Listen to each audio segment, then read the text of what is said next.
Friends எல்லாருக்கும் வணக்கம். இன்றைக்கி நம்ம இந்த பழைய இட்லி மாவு, நான் ஊருக்கு போயிட்டேன், ஸோ அது ரொம்ப வீணாக போயிடுச்சு, புளிச்சு போயிடுச்சு. இந்த இட்லி மாவை வச்சு என்னெல்லாம் நம்ம யூஸ் பண்ணலாம், வீணாக போன புளிச்ச இட்லி மாவு வச்சுங்கிற பற்றியும், ப்ளஸ் நம்ம பசங்க ஸ்கூல்லேருந்து வீட்டுக்கு வரத்துக்குள்ளார நம்ம என்னெல்லாம் ருட்டீன் ஒர்க்கு எப்படி ஷார்ட்டாக நம்ம பண்ணி வச்சுட்டு அவங்க கூட எப்படி டைம் ஸ்பெண்ட் பண்ணலாம் அப்படிங்கிறத பற்றியும் தான் நம்ம வீடியோ பார்க்க போகிறோம். இனிமேல் வரும் வீடியோவில் பார்த்திங்கன்னா ஒன் டே ஃபுல்லாக நான் என்ன பண்ணுவேன், டிப்ஸு எதாக இருந்தாலும் நான் உங்களுக்கு ஷேர் பண்ணுறேன். கண்டிப்பாக பார்த்து கமெண்ட் பண்ணுங்கள் அண்ட் லைக் பண்ணுங்கள். வாங்க வீடியோக்குள்ளே போகலாம். இப்போ நான் அந்த புளிச்ச மாவு எடுத்திருக்கேன். லிக்யூட் டிஷ் வாஷ் நான் கொஞ்சம் ஆட் பண்ணியிருக்கேன். அதில் மிக்ஸ் பண்ணிவிட்டு நான் ஒரு பவுலில் கொஞ்சமாக எடுத்துக்கிறேன். ஏன்னா நம்ம நிறைய ப்ராசஸ் யூஸ் பண்ண போகிறோம். நீங்கள் எல்லாத்தையும் ஒரே நாள் ட்ரை பண்ணணும்ல. நான் இந்த மாவை வச்சு என்னெல்லாம் செய்யலான்னு சொல்லியிருக்கேன். நீங்கள் அதில் உங்களுக்கு இன்றைக்கி கொஞ்சம் மீந்துடுச்சுன்னா என்ன பண்ணலாம் அப்படிங்கிறத பற்றி யோசித்து செய்யுங்க.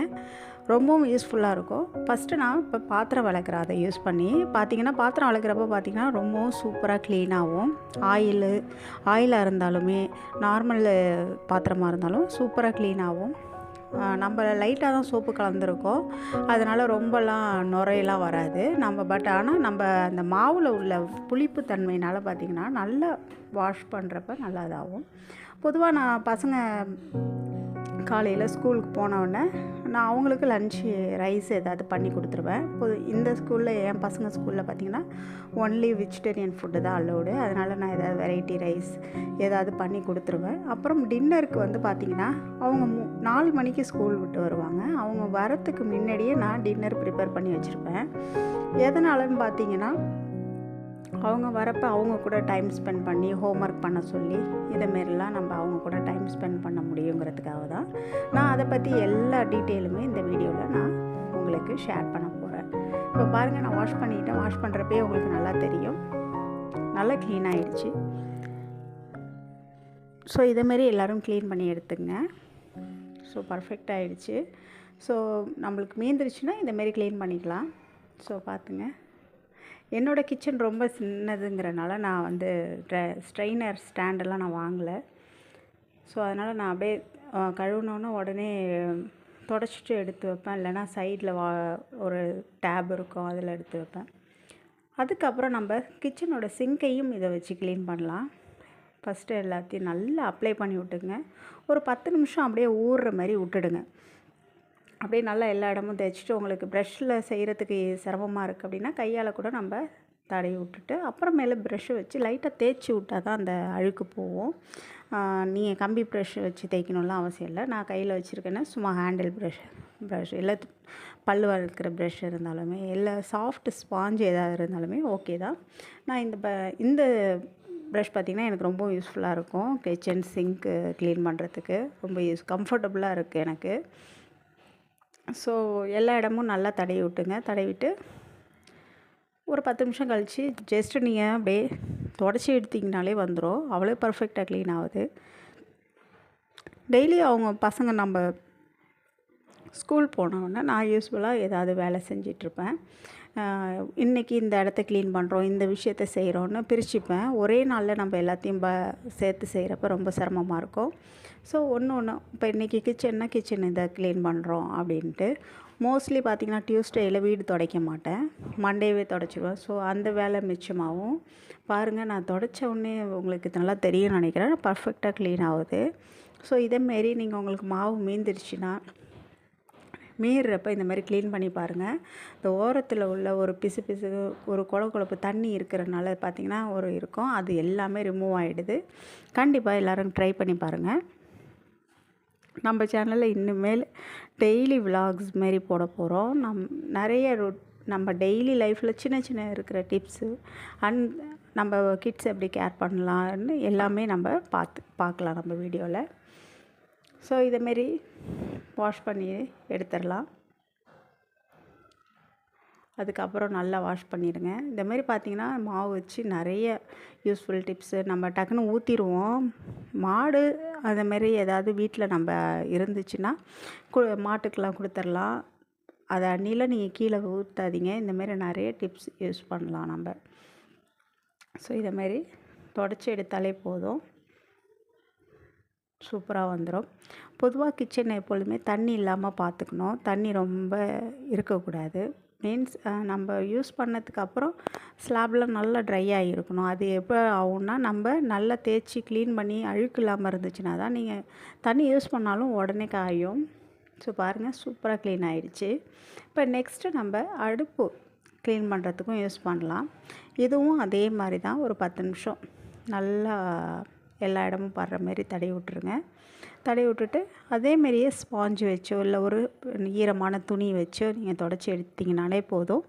எல்லா அழுக்கும் அந்த ஆயில் பிசுபிசுப்புலாம் இருக்கும் எல்லாமே வந்துடும். நான் யூஸ்வலாக வந்து ரெகுலராக பார்த்திங்கன்னா நான் வீக்லி ஒன்ஸ் தான் அடுப்பு க்ளீன் பண்ணுவேன். மற்றபடி நான் டெய்லி துடைப்பேன். பட் இந்தமாரி ஏதாவது அப்ளை பண்ணி துடைக்கிறது அப்படின்னா வாரத்தில் ஒரு நாள் தான் நான் இந்தமாரி பண்ணுவேன். ரொம்ப அழுக்காக இருந்துச்சுன்னா தான்.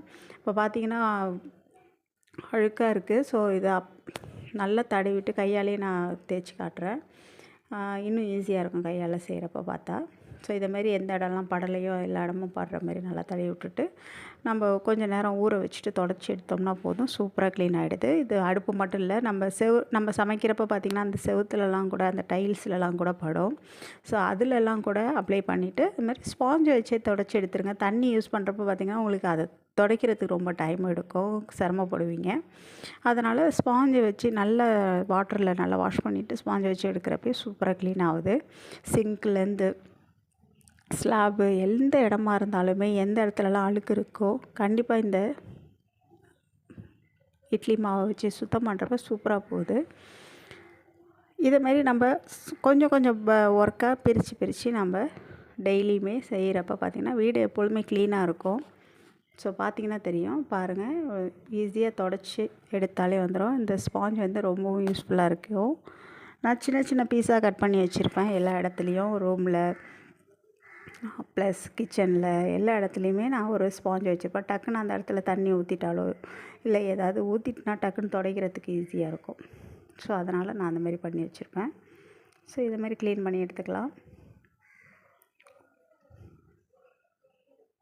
ஸோ ஃப்ரெண்ட்ஸ், உங்களுக்கு தெரிஞ்ச நிறைய டிப்ஸ் இருந்தாலும் எனக்கு ஷேர் பண்ணுங்கள். நானும் அதை ட்ரை பண்ணி பார்க்குறேன். நிறைய பேர் யூஸ்வலாக ஷேர் பண்ணுறது தான் நம்ம பண்ணிகிட்ருக்கோம் அப்படின்னு சொல்கிறாங்க. ஸோ உங்களுக்கு தெரிஞ்ச மாதிரி ஏதாவது இருந்தாலும் சொல்லுங்கள். ஸோ இந்தமாரி எல்லா இடமும் நம்ம இதை வச்சு க்ளீன் பண்ணலாம். இப்போ பாத்ரூம் எப்படி நம்ம க்ளீன் பண்ண போகிறோம் அப்படிங்கிறத பார்க்கலாம். பாத்ரூமில் பார்த்திங்கன்னா பொதுவாக பாத்ரூமில் வந்து அந்த மாப்பு ப்ளஸ் அந்த பாத்ரூம் க்ளீன் பண்ண ப்ரஷ்ஷு கீழே படுற மாரி வைக்காதீங்க. நான் பொதுவாக அதை எதுலையாவது ஒரு ஸ்டிக்கர் டப்பு விற்கிது அதுக்குன்னு, நம்ம அதில் தொங்க விட்றப்ப பார்த்திங்கன்னா க்ளீன் பண்ணுறப்ப கொஞ்சம் ஈஸியாக இருக்கும். கீழே எதுவுமே இருக்காதப்ப நம்ம டெய்லியுமே நல்லா தண்ணி ஊற்றி க்ளீன் பண்ணுறதுக்கு யூஸ்ஃபுல்லாக இருக்கும். ஸோ அதுமாதிரி மாட்டி விட்டுங்க. தரையில் எதுவும் படுற மாதிரி வைக்காதீங்க. ப்ளஸ் இந்த கார்னர்லாம் பார்த்திங்கன்னா எப்பொழுதுமே நிறைய அழுக்கு இருக்கும். ஸோ அந்த அழுக்கெல்லாம் போக்குறதுக்கு இந்த புளிச்சு போன இட்லி மாவை நம்ம யூஸ் பண்ணுறப்ப நல்லா க்ளீன் ஆகும். ப்ளஸ் இந்த பக்கெட்டு பாருங்கள், தண்ணி பிடிச்சி அப்படியே வச்சுன்னா உப்பு தண்ணிங்கிறனால அப்படியே ஒரு அழுக்காக படிஞ்சிருக்கு. ஸோ அதை க்ளீன் பண்ணுறதுக்கும் இந்த பைப்பில் பாருங்கள் எவ்வளவு உப்புனால் இந்த பைப்பு எப்படி உப்பு கரை வந்திருக்கு. அதுக்கும் நம்ம சூப்பராக இதை யூஸ் பண்ணலாம். இப்போ பாருங்கள், நான் அப்ளை பண்ணிவிட்டு காட்டுறேன். ஒரு 10 நிமிஷம் ஊற வச்சுட்டு நீங்கள் கம்பி ப்ரெஷ்ஷோ உங்களுக்கு எந்த அளவுக்கு அதில் அழுக்கு இருக்குதுன்னு பார்த்துக்குங்க. உங்கள் பைப்பில் வந்து நிறையா பிடிச்சிருக்குன்னா கம்பி ப்ரெஷ் வச்சு தேய்ங்க. இல்லைன்னா சாதாரண ப்ரெஷ் வச்சு தேய்ச்சாலே சாதாரணமாகவே வந்துடும். பாருங்கள், இப்போ நம்ம அப்ளை பண்ணதுமே நல்லா டிஃப்ரென்ஸ் தெரியுது. நம்ம கையால் தேய்ச்சோம்னாலே அவ்வளோது வருது. ஸோ நல்லா நிறையா இருக்குங்கிறப்ப நிறைய நேரம் நாள் நைட்டு ஊற வச்சுட்டு மறுநாள் தேய்ச்சி பாருங்கள், நல்ல போகும். பாருங்கள், சூப்பராக ஷைன் ஆகிற அளவுக்கு க்ளீன் ஆகிருக்கு. ஃபஸ்ட் டைம் நான் வந்து இது ஒர்க் ஆகுமான்னு நானே நம்பலை. ஸோ நானே உங்கள் கூட தான் ட்ரை பண்ணுறேன். ஆனால் நான் நினச்சதோடையே நல்லாவே ஒர்க் ஆகுது. ப்ளஸ் இந்த கார்னரு அதில் தடவிட்டு அதேமாரி ப்ரெஷ் வச்சு நல்லா தேய்ச்சி எடுத்துருங்க. இதேமாரி செவுரில் பார்த்திங்கன்னா அந்த குளிச்சுட்டு நம்ம சோப்பெல்லாம் பார்த்திங்கன்னா படிஞ்சிருக்கும். ஸோ அதெல்லாமே ஒரு ப்ரெஷ் வச்சு இதேமாரி அப்ளை பண்ணிவிட்டு தேய்ச்சி எடுத்துட்டோம்னா பாத்ரூமும் க்ளீனாக இருக்கும். கிச்சன் ப்ளஸ் பாத்ரூம் ரெண்டுமே தண்ணி இல்லாமல் இருக்கணும்னா ப்ளஸ் அந்த செவுரெல்லாம் நம்ம க்ளீனாக வச்சிட்டோம்னா தான் தண்ணி யூஸ் பண்ணாலுமே உடனே ட்ரை ஆகும். இல்லை நீங்கள் வந்து அது கொல கொலன்னு சோப்பு இதெல்லாம் இருக்குன்னா நீங்கள் என்ன தான் செஞ்சாலும் அது ட்ரை ஆகாது. அப்போ ஒரு நாற்றமும் அடிக்க ஆரம்பிக்கும். இப்போ பார்த்திங்கன்னா சூப்பராக எல்லா இடமும் க்ளீன் ஆகிட்டு இப்போ பக்கெட்டை நம்ம க்ளீன் பண்ணுவோம். நெக்ஸ்ட்டு பாருங்கள், பக்கெட் எவ்வளோ படிஞ்சிருக்கு பாருங்கள். தண்ணியில் உள்ள அழுக்கு தான், வேறு ஒன்றும் இல்லை. நம்ம வீக்லி ஒன்ஸ் இதேமாரி க்ளீன் பண்ணலாம். மாவு இல்லாதப்போ ஒரு பேக்கிங் சோடா, லெமனு இதேமாரி ஏதாவது போட்டு க்ளீன் பண்ணுறப்ப டக்குன்னு விட்டுடும். இப்போ இன்றைக்கி என்கிட்ட மாவு இருக்குது, ஸோ அதனால் உங்களுக்கு நான் இந்தமாரி பண்ணி காட்டுறேன். பாருங்கள், ஒரு பாசி மாரி படிஞ்சிருக்கு. யூஸ்வலாக இது வந்து போர் வாட்ரு எங்கள் வீட்டில் பார்த்திங்கன்னா, அதனால் ரொம்பவும் சீக்கிரம் படியுது இதேமாரி. ஸோ இதை வந்து படிகிறத தவிர்க்க முடியாது, ஆனால் நம்ம அப்பப்போ க்ளீன் பண்ணி க்ளீனாக வச்சுக்கலாம். ஸோ வீக்லி ஒன்ஸ் இதேமாரி க்ளீன் பண்ணிக்கோங்க. ஏன்னா நம்ம யூஸ் பண்ணுற வாட்ரு தான். நம்மளால் டேங்க்கை போய் க்ளீன் பண்ண முடியாது, பட் அட்லீஸ்ட் நம்ம வீட்டில் உள்ள பாக்கெட்டையாவது க்ளீன் பண்ணிக்கலாம். நம்ம பார்க்குறப்ப கொஞ்சம் நல்ல குட் ஃபீலாக இருக்கும். ஸோ அவ்வளோதான் ஃப்ரெண்ட்ஸ், நம்ம க்ளீனிங் ஒர்க் முடிச்சுட்டு இப்போ நம்ம என்ன சாப்பாடு இருக்குதுன்னு பார்க்கலாம். காலைல செஞ்ச புளி சோறு கொஞ்சோண்டு இருக்குது, சாதம் இருக்குது. ஸோ டின்னருக்கு நான் சப்பாத்தி செய்ய போகிறேன். ஸோ சப்பாத்திக்கு மாவு எப்பொழுதும் போல் நான் வந்து பால்லாம் எதுவும் ஊற்றிலாம் பிசைய மாட்டேன். நார்மலாக தண்ணியில் சால்ட்டு போட்டு செய்வேன். நான் இதுக்காக சாஃப்ட் ஆகிறதுக்குன்னு பால் ஊற்றுறது, ஆயில் அதுமாரி எதுவுமே கிடையாது. ஜஸ்ட்டு தண்ணி, அதுவும் சாதாரண தண்ணி, வார்ம் வாட்ரு தான், அதில் பிசைஞ்சிடுவேன். பார்த்திங்கன்னா இந்த பதத்துக்கு நான் நல்லா பிசைஞ்சிட்டு, அப்புறம் நான் ஆயில் கவர்லாம் தூக்கி போட மாட்டேன், அதை ஸ்டோர் பண்ணி வச்சுப்பேன். எதுக்காகனா இந்தமாரி சப்பாத்தி மாவு பிசைஞ்சால் அந்த ஆயில் கவருக்குள்ளார போட்டு வைப்பேன். அதுமாரி போடுறப்ப பார்த்திங்கன்னா மாவு வந்து ட்ரை ஆகாது, நல்லா சாஃப்ட் ஆகுது. நல்லா போட்டு குத்தி எடுத்துருவோம் அது மாவு உள்ளார போட்டு. அப்போ பார்த்திங்கன்னா எல்லா இடத்துலையும் நல்லா நம்மளால் ஈஸியாக பிசையக்கூட முடியுது. இந்தமாதிரி பாக்கெட் யூஸ் பண்ணி நம்ம செய்கிறப்ப பார்த்திங்கன்னா நல்லா பிசைய முடியுது, ஈஸியாக இருக்குது. நீங்கள் ட்ரை பண்ணி பாருங்கள், அப்புறமேல் தெரியும். அவ்வளோ சாஃப்டாக ஆகுது மாவு. நம்ம யூஸ்வலாக பாலெல்லாம் ஊற்றி செய்கிறதோட பார்த்திங்கன்னா இதேமாரி பண்ணுறப்ப ரொம்ப நல்லாயிருக்கு. ஸோ நான் ஆனியன் தொக்கு பண்ணலான்னு நினச்சேன். ஆனியன் ரொம்ப கம்மியாக இருக்கிறனால இன்றைக்கி தக்காளி வச்சு ஒரு குருமா செஞ்சிடலாம். ஸோ 2 தக்காளி எடுத்துக்கலாம். அந்த காம்பு பகுதி மட்டும் கட் பண்ணி எடுத்துருங்க. அப்புறம் நான் யூஸ்வலாக நீல வாக்கில் ஒரு 2 வெங்காயம் வெட்டியிருக்கேன், 2 பச்சை மிளகா எடுத்துருக்கேன். காரத்துக்கு தகுந்த மாதிரி எடுத்துங்க. தக்காளியை நல்லா கையாலேயே கரைச்சிக்கங்க. இதை வந்து கட் பண்ணணுன்னு அவசியம் இல்லை, கையாலேயே கரைச்சிக்கங்க. பொதுவாக தேங்காய் அரைக்கிறப்ப பார்த்திங்கன்னா அந்த தேங்காயோட கொப்பரை மாரி வந்துடுச்சுன்னா அந்த மூடி மேல் பகுதியில் உள்ள அந்த கருப்பு கலரை நீக்கிட்டு அரைச்சிங்கன்னா தேங்காய் வந்து நல்ல கலரு ஒயிட்டாக இருக்கும். அதோடு சேர்த்து அரைச்சிங்கன்னா பார்த்திங்கன்னா டார்க்காக இருக்கும். ஸோ அதனால் நம்மளால் திருவ முடியல அப்படிங்கிற பட்சத்தில் இதேமாரி எடுத்துட்டு அதுக்கப்புறம் நல்லா கட் பண்ணிக்கங்க, சின்ன சின்ன பீஸாக. பெரிய பெரிய பீஸாக போடுறப்பையும் பார்த்திங்கன்னா மிக்சியில் போடுறப்ப சிரமமாக இருக்கும் அரைக்கிறதுக்கு. இதேமாரி நீங்கள் குட்டி குட்டியாக வெட்டிட்டு அதுக்கப்புறம் அரைச்சிங்கன்னா நல்ல ஃபைன் பேஸ்ட் ஆகுது. கண்டிப்பாக இந்த டிப்பும் பயன்படுத்துங்க. ஸோ நான் பெருஞ்சீரகம் ஒரு 1.5 ஸ்பூன் அளவுக்கு சேர்த்துக்கிறேன். அப்புறம் அந்த தேங்காய், இது ரெண்டுத்தையும் நல்லா மிக்சியில் அரைச்சி நல்லா பேஸ்ட்டாக எடுத்துக்கலாம். ரொம்பவும் பேஸ்ட்டாக இருக்கணும்ல, குறப்பாகவும் இருக்கக்கூடாது, மீடியமாக நல்லா அரைச்சி இந்தமாரி எடுத்துங்க. இப்போ நம்ம குருமா செய்கிறதுக்கு தக்காளி ரெடி ஆகிடுச்சு. இப்போ அதில் 1 டம்ளர் தண்ணி ஊற்றிக்கிங்க. மஞ்சள் தூள், உங்களுக்கு எந்த அளவுக்கு குருமா வேணுமோ அந்த அளவுக்கு தான், ஓகேவா? ஸோ நான் வந்து மஞ்சள் தூள் சேர்த்துக்கிறேன். அப்புறம் உங்கள்கிட்ட தனி மிளகாய் தூள் இருந்துச்சுன்னா உங்கள் காரத்துக்கு தகுந்த அளவுக்கு நீங்கள் சேர்த்துக்குங்க. எங்களுக்கு வந்து நார்மல் ஸ்பைசி தான் பிடிக்கும். ஸோ சில்லி பவுட்ரு நான் ஒரு ஸ்பூன் சேர்த்துக்கிறேன். 1லேருந்து 1.5 ஸ்பூனு. நான் பாதியாக சேர்க்குறனால 2 வாட்டி சேர்க்குறேன். நீங்கள் 1 ஸ்பூன் தான், அது 1 ஸ்பூன் சேர்த்துங்க. அப்புறம் கல் உப்பு கொஞ்சம் சேர்த்துக்குங்க. சால்ட் எந்த அளவுக்கு தேவையோ அந்தளவுக்கு சேர்த்துங்க. ஃபைனலாக நம்ம ரெசிபி முடிக்கிறப்ப டேஸ்ட் பண்ணி பார்த்துட்டு பத்தலைன்னா நம்ம சால்ட்டை ஆட் பண்ணிக்கலாம். ஸோ இப்போ இந்த பேஸ்ட் ரெடி ஆகிடுச்சு. இப்போ பேன் ஆன் பண்ணிவிட்டு எல்லாம் ஹீட் பண்ணிட்டு நீங்கள் நார்மலாக தாளிக்கிறதுக்கு பட்டை, கிராம்பு எல்லாம் போடுவீங்களே அதுமாரியே போட்டுட்டு பெருஞ்சீரகமும் போட்டு தாளிங்க. பெருஞ்சீரகம் போடுறப்போ பார்த்திங்கன்னா நல்ல ஒரு குருமா ஃப்ளேவர் நல்லாயிருக்கும். நம்ம தேங்காய் கூட கசகசா கூட வச்சு அரைக்கலாம், இன்னும் நல்லாயிருக்கும். கசகசா, முந்திரிலாம் வச்சு அரைக்கலாம். நான் இன்றைக்கி அதுமாரி பண்ணல, வெறும் பெருஞ்சீரகம் வச்சு அரைச்சிருக்கேன். இது நான் இன்னும் பார்த்திங்கன்னா டிஃப்ரெண்ட்டாக இருக்கும். இப்போ கருவேப்பிலை, பச்சை மிளகாய் எல்லாத்தையும் போட்டு வெங்காயமும் போட்டுட்டு நல்லா வதக்கிக்கிங்க. வெங்காயம் வதங்குறதுக்கு லைட்டாக சால்ட்டு, ஏற்கனவே நம்ம சால்ட்டு ஆட் பண்ணிட்டோம். ஸோ ரொம்ப போட்டுறாதீங்க, லைட்டாக போட்டுட்டு வதக்கி விட்டுருங்க. நல்லா வதங்கணும். ஒரு ரொம்ப கோல்டன் ப்ரௌன்லாம் ஒன்றும் இல்லை, நல்லா அந்த வதங்கி இருக்கும்ல, ஸோ அந்தளவுக்கு வதங்கி இருந்தால் போதும். வதங்கினோடனே நம்ம கரைச்சி வச்சுருக்கோம்ல அந்த தக்காளியை அதில் சேர்த்துக்கலாம். ஸோ இந்தமாரி நம்ம அந்த தக்காளியை சேர்த்துட்டு, இந்த தக்காளி வந்து பார்த்திங்கன்னா இப்போ பச்சை மிளகா இருக்குது, இப்போ பச்சை மிளகா நான் பச்சை மிளகான்னு சொல்கிறேன், மிளகாய் தூள் சேர்த்துருக்கோம். எல்லாத்தோடையும் பச்சை வாசனை போகணும். ஸோ பார்த்திங்கன்னா இப்போ நல்லா கொதிச்சுட்டு இந்த ஸ்டேஜில் வந்து நம்ம அதை லைட்டாக நசுக்கி விடுங்க. தக்காளி கொஞ்சம் நம்ம கையால் நசுக்கி தானே விட்டோம். ஸோ அதனால் பார்த்திங்கன்னா கொஞ்சம் பெருசாக இருக்கும். ஸோ அப்படியே ஸ்மாஷ் பண்ணிங்கன்னா நல்லா கரைஞ்சிரும். இல்லைனா பசங்க எடுத்து போட்டுட்டு சாப்பிடுவாங்க, அதனால தான், வேறு ஒன்றும் இல்லை. கரைச்சிட்டு நம்ம கோகோனட் நம்ம அரைச்சி வச்சுருக்கோம்ல, பெருஞ்சீரகமும் தேங்காயும் அரைச்சி வச்சுருக்கோம்ல, அதை வந்து இதை வந்து சேர்த்துக்குங்க. இது வந்து இதுக்கப்புறம் பார்த்திங்கன்னா உங்களுக்கு குருமா வந்து ரொம்ப கொதிக்கக்கூடாது. தேங்காய் போட்டு நல்ல ஒரு கொதி வந்தோடனே 2 விதமாக அதை சர்வ் பண்ணலாம். ஒன்று அப்படியே நம்ம தேங்காய் கொதித்த உடனே அப்படியே ப்ளெயினாக வெஜிடேரியனாக சாப்பிட்லாம். அப்படி இல்லை எனக்கு நான்வெஜ் பிடிக்கும் அப்படின்னா எக்கு 2 முட்டையை வந்து உடச்சி ஊற்றி அதில் குக் ஆனோடனே சாப்பிட்டோம்னா அவ்வளோ சூப்பராக இருக்கும். அது வந்து வெஜ்ஜு வேணுங்கிறவங்க இந்த ஸ்டேஜ்லேயே ஆஃப் பண்ணி எடுத்துருங்க. நான்வெஜ் சாப்பிடுவேங்கிறவங்க, எக்கு சாப்பிடுவேங்கிறவங்க அந்தமாரி ட்ரை பண்ணுங்கள். கண்டிப்பாக டிஃப்ரெண்ட் டேஸ்ட் இருக்கும், உங்களுக்கு சாப்பிட்டு பார்த்தீங்கன்னா தெரியும். ஸோ இப்போ நான் 2 முட்டை உடச்சிட்டு பார்த்திங்கன்னா எக்கு தானே சீக்கிரம் பாயில் ஆகிடும். ஃபைனலாக தான் ஆட் பண்ணோம் எக்கு. ஸோ பார்த்திங்கன்னா நல்லா பாயில் ஆகுது. நல்லா 2 பக்கமும் ஒரு சைடு ஓரளவு குக் ஆனோடனே பெரட்டி விடுங்க அந்த எக்கை. இல்லைன்னா மேலே சைடில் உள்ள கிரேவி எடுத்து மேலே ஊற்றி விட்டிங்கனாலே போதும், அது குக் ஆகிடும்.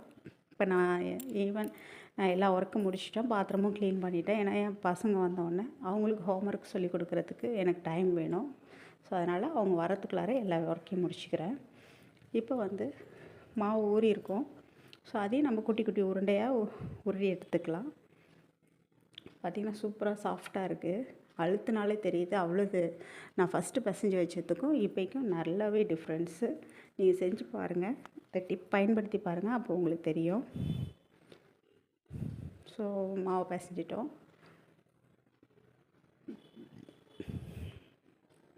ஸோ அந்த பாக்கெட்டில் உள்ள எல்லா எண்ணெயும் நம்ம இதுமாரி செஞ்சு எடுத்துடலாம். இப்படி 2 அழுத்தினோம்னா எல்லாமே அதில் வந்துடும். அப்போ இன்னும் சாஃப்டாக தெரியும். ஸோ எனக்கு தேவையான அளவுக்கு நான் குட்டி குட்டியாக உருட்டிக்கிறேன். உங்கள் சைஸ் எந்த அளவுக்கு தேவையோ அந்தளவுக்கு நீங்கள் உருட்டி எடுத்துங்க. ஸோ பாருங்கள், இப்போ கரெக்டாக இருக்கும். நம்ம இதுமாரி நல்லா அதில் எந்த உடஞ்சி போகாமல் கரெக்டாக இந்தமாரி உருட்டி எடுத்துங்க. அப்போ நம்ம செய்கிறப்ப நல்லா ரவுண்டாக வரும். இப்போ பார்த்திங்கன்னா எக்கு வந்துட்டு ஒவ்வொரு ஸ்பூன்லேயும் கொஞ்சம் கொஞ்சம் எக் இருக்கும், கொஞ்சம் மசாலா இருக்கும், சூப்பராக இருக்கும். இது வந்து சப்பாத்திக்கு மட்டும் இல்லை, இட்லி தோசை எல்லாத்துக்குமே பர்ஃபெக்டாக இருக்கும். ரைஸுக்கு அந்தளவுக்கு செட் ஆகாது. பட் நீங்கள் செய்கிற சப்பாத்தி, பூரி, இட்லி, தோசை எல்லாத்துக்குமே ரொம்பவும் பர்ஃபெக்ட். ப்ளஸ் சீக்கிரமே நம்ம டக்குன்னு செஞ்சிடலாம். ஸோ இப்போ குருமா ரெடி ஆகிடுச்சு.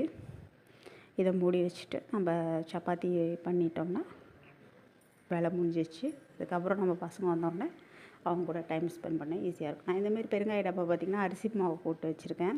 நான் சப்பாத்தி உருட்டுறதுக்கு அது ரொம்பவும் ஈஸியாக இருக்குது எனக்கு, இதேமாரி மாவு தூவி விடுறதுக்கு. பெருங்காயத்தூள் தீர்ந்தவுடனே அந்த பாக்ஸை நல்லா வாஷ் பண்ணிவிட்டு அதுக்குள்ளார ரைஸ் பவுட்ரு போட்டிருக்கேன். ஏன்னா ரைஸ் பவுட்ரு வந்து பார்த்திங்கன்னா நல்லா ஒட்டாமல் வருது. ஸோ அதனால் நான் அந்த ரைஸ் பவுட்ரு போட்டிருக்கேன். அப்படி இல்லைன்னா மைதா போடுவேன். ஆட்டாவோட பார்த்திங்கன்னா மைதாவும் ரைஸ் பவுடரும் நல்லாவே ஒர்க் ஆகுது. டக்குன்னு பார்த்திங்கன்னா தேய்ச்சோம்னா நல்லா அப்படியே ஸ்ப்ரெட் ஆகுது. ரொம்பவும் ஈஸியாக இருந்துச்சு. ஸோ என் பொண்ணு இன்றைக்கி ஃபுல்கா மாரி வேணும்னு சொன்னால் சப்பாத்தி ஒரு வீடியோவில் பார்த்துட்டு இது எப்படி பண்ணுறதுன்னு. ஸோ அதையும் இன்றைக்கி ட்ரை பண்ணி பார்த்துருவோம். ஃபஸ்ட்டு அது பேன் ஆன் பண்ணிவிட்டு 2 பக்கமும் நல்லா சூடானவுடனே ஃபைனலாக நம்ம வந்து கேஸில் வச்சு பார்க்கணும். ஸோ இப்போ எக்ஸ்ட்ரா இருக்கிற மாவெல்லாம் இந்தமாரி தட்டி எடுத்துருங்க. 2 பக்கமும் இப்படி தட்டுறப்பே விட்டுரும். ஸோ இல்லைன்னா பேனில் அது மாவு கருப்பாகும். ஸோ எப்பொழுதும் நான் அதுமாதிரி பண்ணிடுவேன். இப்போ 2 பக்கமும் நல்லா ஹீட் பண்ணிடுங்க. ஹீட் பண்ணோடனே நம்ம கேஸில் டைரெக்டாக வைக்கிறப்ப ஃபுல்கா மாரி வந்துடும். நான் பார்த்துருக்கேன், பட் நான் ட்ரை பண்ணதில்லை. இன்றைக்கி தான் நான் பண்ணுறேன். என்கிட்ட அந்த ஸ்டாண்ட் இல்லை, ஸோ அதனால் டைரெக்டாக நான் கேஸில் வைக்கிறேன். உங்கள்கிட்ட ஸ்டாண்ட் இருந்துச்சுன்னா ஸ்டாண்டு மேலே வைங்க, அது இன்னமும் பர்ஃபெக்டாக இருக்கும். இப்போ பாருங்கள், நல்லாவே உப்புது. நான் நினச்சதோட இதுவுமே நல்லா ஒர்க் ஆகுது. சூப்பராக ரெடி ஆயிடுச்சு. ஓகே, சூப்பராக இருக்குது. நம்ம ஆயில் எதுவுமே கொஞ்சம் கூட ஆயில் யூஸ் பண்ணவே இல்லை. நம்ம சுடுறப்ப பார்த்திங்கன்னா 2 பக்கமும் நல்லா ஹீட் பண்ணிவிட்டு ஜஸ்ட்டு அப்படியே விட்டுட்டோம். சூப்பராக உப்பி வருது. கண்டிப்பாக இந்த வீடியோ பிடிச்சிருந்தால் like and share and comment பண்ணுங்கள். பாய். நெக்ஸ்ட் வீடியோவில் நாளைக்கு பார்க்கலாம்.